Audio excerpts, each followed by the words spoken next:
Welcome to another episode of The Brand Called You, a podcast and podcast show that brings you leadership lessons, knowledge, experience, and wisdom from thousands of successful individuals from around the world.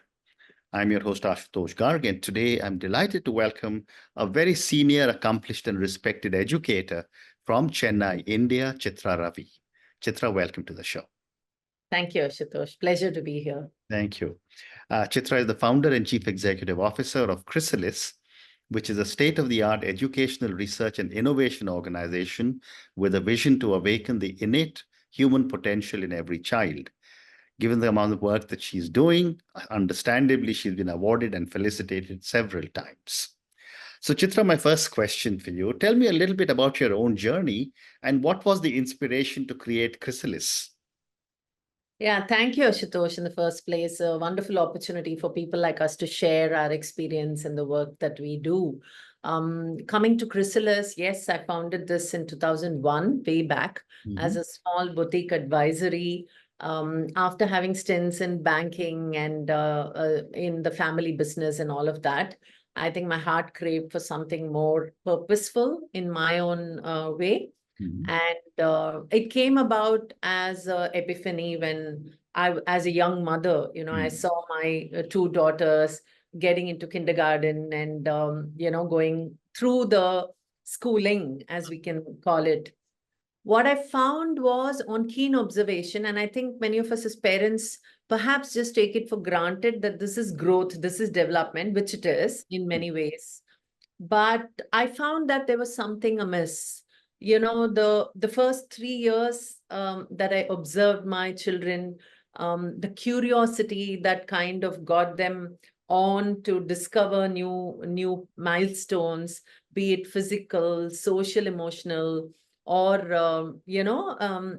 cognitive, language acquisition, suddenly goes through a kind of a dip once they enter the annals of schooling. Of course, it comes with its own rich experience, but then you feel that with the standardized testing and the parent eagerness to make them fit in, they kind of lose out something that's very unique in every child. This set me thinking. And that is when I started researching a little bit informally, observing what's really happening in the school. And then it triggered that, yes, I think I want to be in education.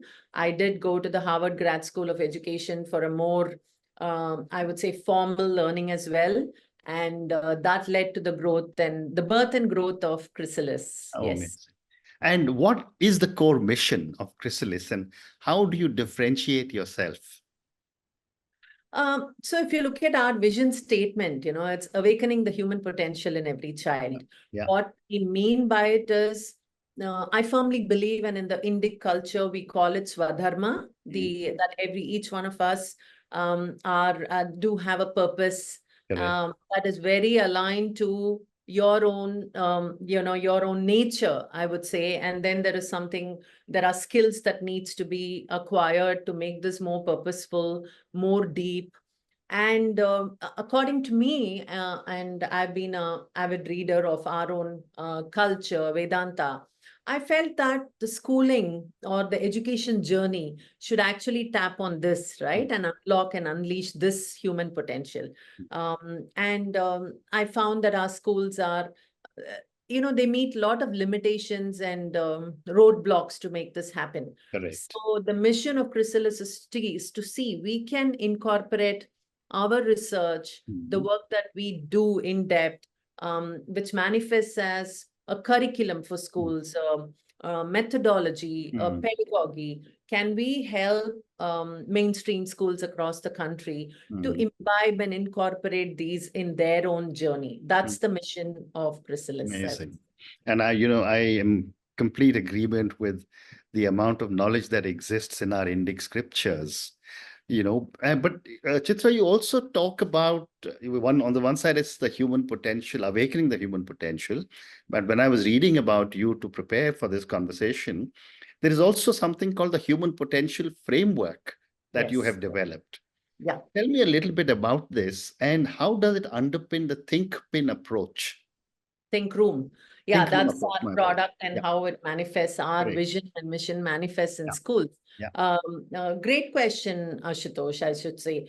The human potential framework is all about, like I said, curiosity and creativity that is so unique in children when they are born, right? And so this framework actually sees whether this can be encouraged in children as they, scale grades by asking questions, letting them explore certain ideas and think beyond conventional boundaries. We do have boundaries in school, and that's largely to suit the number of children who are there in one class, right? So curiosity and creativity is one key element of our human potential framework. Each child is unique, and this framework kind of respects the individual pace and learning style, right? So, which means from the teaching side, one needs to bring in differentiated instruction or allowing, I would say, spaces or allowing providing spaces for free expression, which makes us understand every child better. The third part, I think, our own new education policy and a lot of theories have been encouraging, but we kind of go one step to make this happen in the classroom is holistic development, because we believe academics is very important, key to, and cognitive skills are very important. But what about emotional intelligence? What about empathy? What about social awareness? Because Right. one of the key potential of a human being is contribution, right? Correct. We need to be contributors, not just consumers. So how do you bring that in the holistic development? And of course, I think empowerment of children to children is also very important. Right. Giving agency to them in their learning, self-confidence, self-regulation, leading to self-directed individuals. So I think these are the key elements of our human potential framework. And how do we bring that to our think room approach, the pedagogic approach that we have developed? Learning by exploration as key and not just memorization.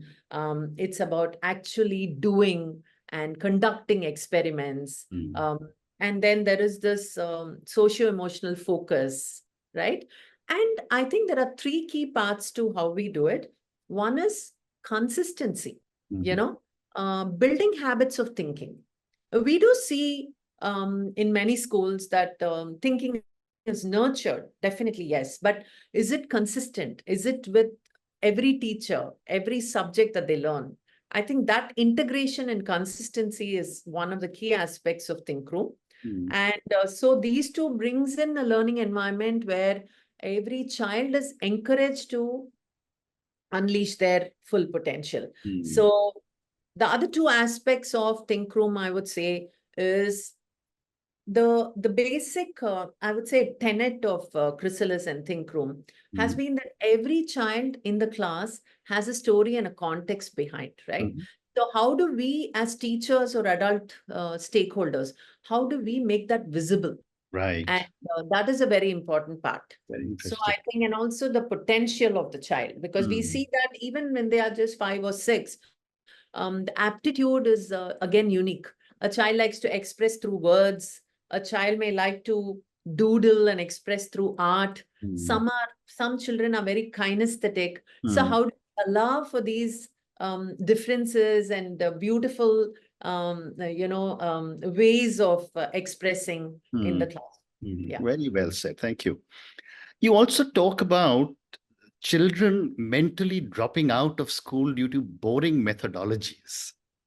Tell me more about this. How does Chrysalis address this? Thank you, Ashutosh. You've done a lot of research, I must say, because this is one of my favorite personal quotes. I would say that kids drop out of school and we hardly notice. In fact, one question I ask teachers whenever I meet them or school stakeholders is, how is your attendance like in school? And mostly I get very statistical answers that we have 95% attendance and 90% attendance. And then I ask them, I'm not talking about physical attendance, I'm talking about mental attendance. There's nothing that actually measures that in a classroom. Correct. So my theory of kids dropping out perhaps came with myself when I was in grade 9. I was until then I did have this huge interest in sciences. And then I had a couple of teachers who actually, did not bring these subjects alive and kind of made it very test focused. And that kind of, when I came to the 11th, I said, I'm going to drop out of the sciences, right? So mentally, I think in grade 9, I dropped out of the sciences and I attribute it to certain boring, mundane methodologies. Every child deserves much more. And that is where we bring in these kind of exploratory ideas, giving the child space and opportunities for participating, collaborating, and expressing.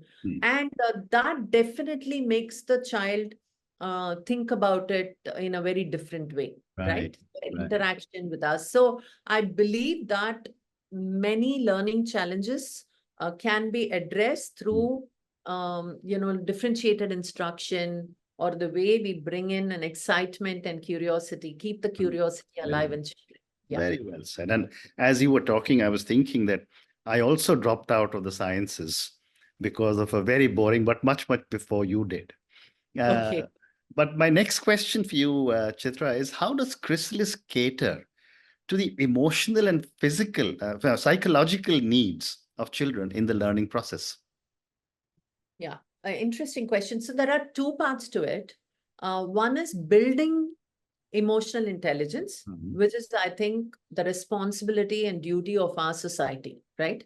And society, I think schools are the temples today that builds the society. So I think, and is very important in the formative years.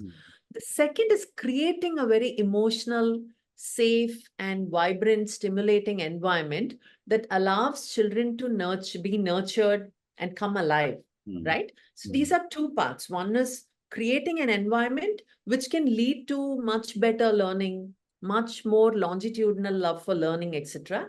And the other is actually building these skills. So I think Chrysalis takes these two very, very seriously. When it comes to our partnering with thousands of schools, what we have tried to completely sustain and keep alive is this focus on emotional safety, right? Making the child feel valued.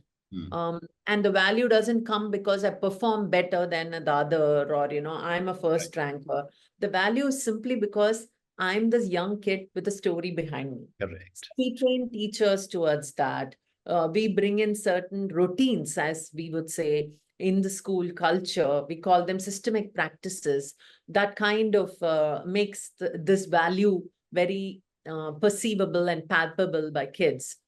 And the second, like I said, is in our curriculum, we have very much integrated the building of such socio-emotional skills. For example, collaboration, which I think is very, very important, is brought out in all our lessons, right? There is just no, if you see a very conventional school, the teacher tends to say, don't look at the other person, focus on your work. Yeah. But we deliberately say kind of pair up. Get into groups, and there is this collaboration. There is a lot of empathy we bring in. In fact, very, very popular, one of the, our learning experiences that has become a big, very popular across is a math concept like area and perimeter. We bring these abstract concepts alive by asking children of grade 4, if area and perimeter were talking to each other, what would their conversation look like? So there is imagination. There is an evidence of whether the child has understood the concept. And there is empathy, even to a very abstract and inanimate concept, right? They become an area, they become a perimeter, they become domestic animals. So there is a lot of such softer aspects that are built in. Oh, amazing. Thank you. And Chitra, what role does technology play in all these innovative solutions that you are developing? I think it's becoming more and more important that we respect and tap on the beautiful aspects of technology. Much is said, negatively about technology. I completely agree with many of those, but we need to focus on this positive aspect. Here, you're in Gurgaon, I'm here with just, a couple of exchanges we were able to get on and spread this, right? So Mm. there is so much that technology can do. Mm. And we have been very, very consciously and responsibly using this by providing, the wisdom that technology, true technology that we can offer to teachers, to parents in terms of communication, and to the child also, right? So there is technology that can be integrated to make learning more productive, more expansive, more simple. And then there is technology that can be in front of the child in doses Yeah. that can keep their engagement going. Mm.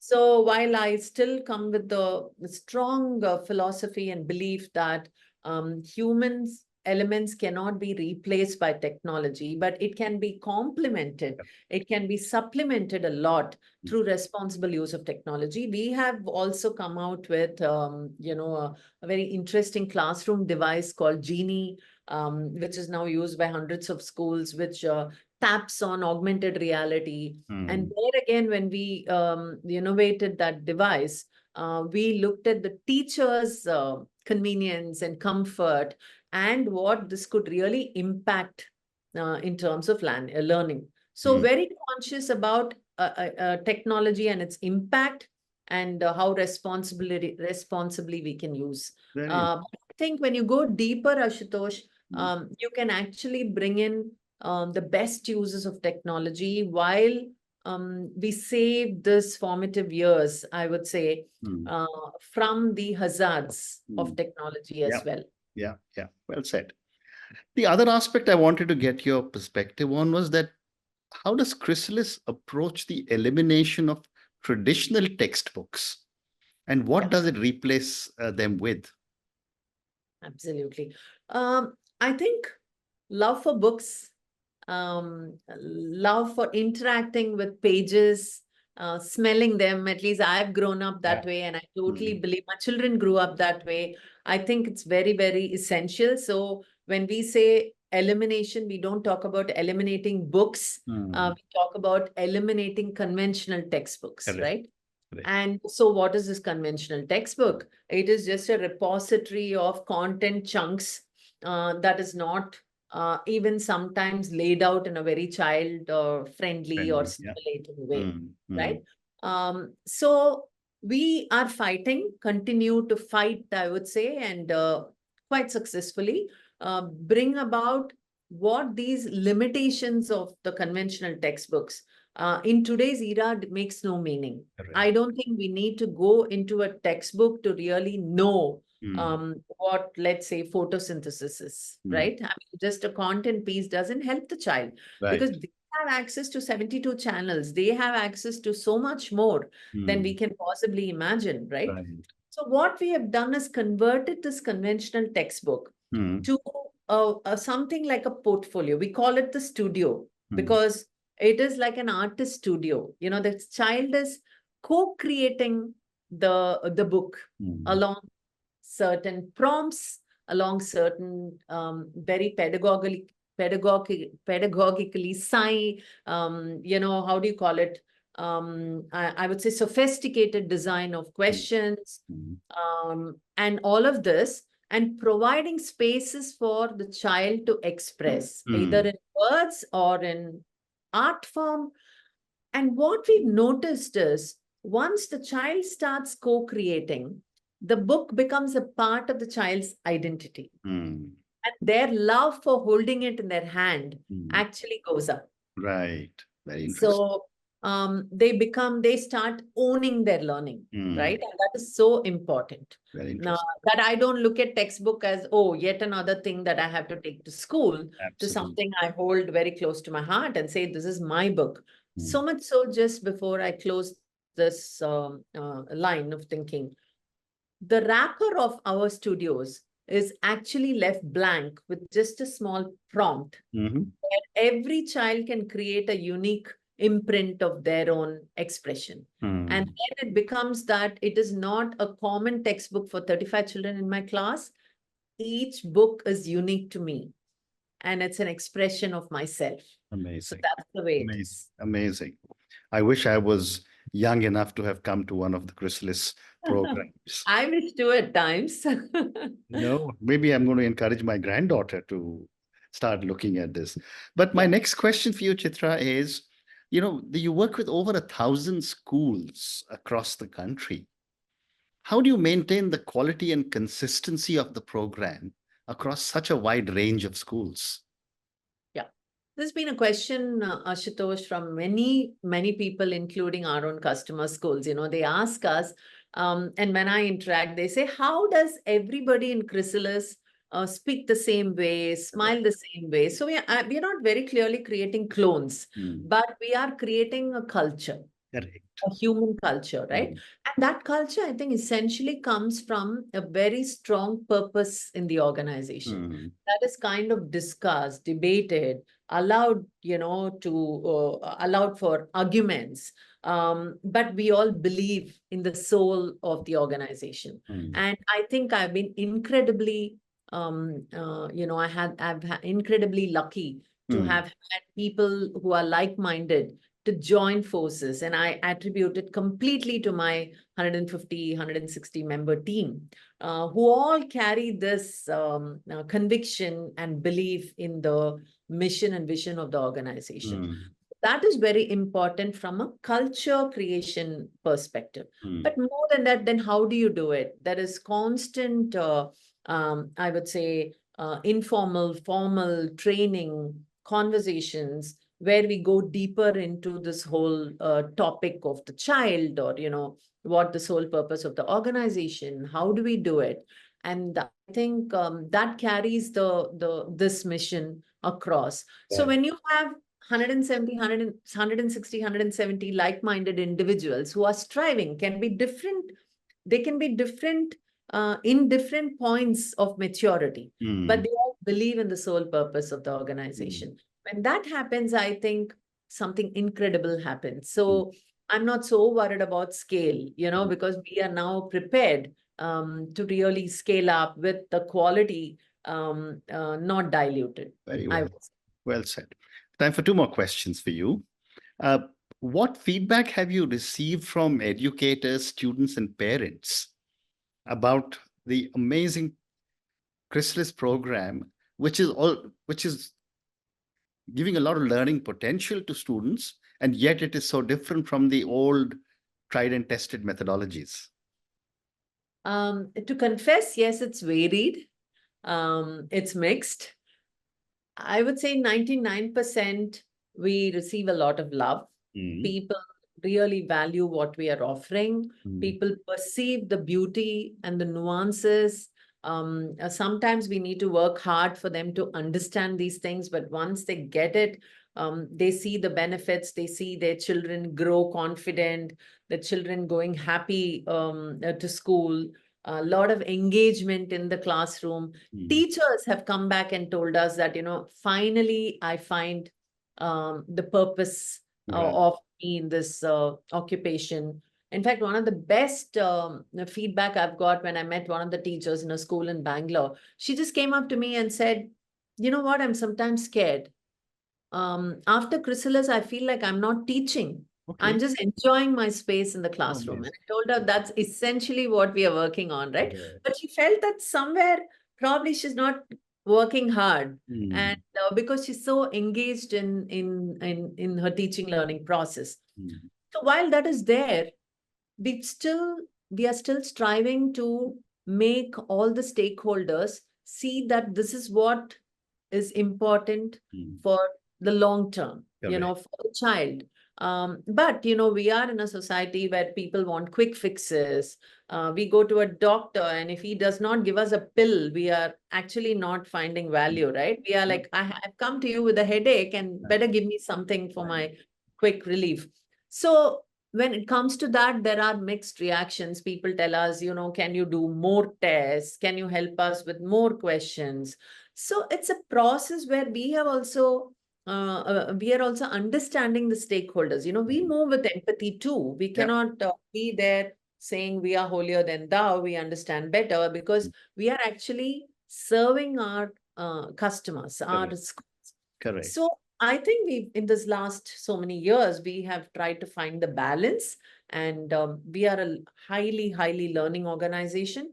So we try and see how to incorporate certain elements that would give them a more simple understanding. And I think we are getting there, Ashutosh. I'm We are sure. definitely getting there. I'm Yeah. sure. I'm sure. And on that note, Chitra, I just want to say what an amazing conversation you and I have had. Thank you so much for talking to me about Chrysalis. I think we covered a lot of ground on the human potential framework.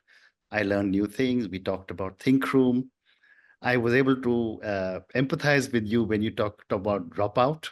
Yeah. And, this is so true about students. And I'm so delighted that you are actually picking this up in students, because in the long run, they will thank you for not being able to, or not being asked to do things that they don't enjoy doing. Thank you also for talking to me about so many different aspects of Chrysalis. I think I learned many new things from you today. Yeah. Thank you for speaking to me, and good luck to you. Thank you. Thank you, Ashutosh. Thank you so much. Thank you. Thank you for listening to the Brand Called You videocast and podcast, a platform that brings you knowledge, experience, and wisdom of hundreds of successful individuals from around the world. Do visit our website www.tbcy.in to watch and listen to the stories of many more individuals. You can also follow us on YouTube, Facebook, Instagram, and Twitter. Just search for the Brand Called You.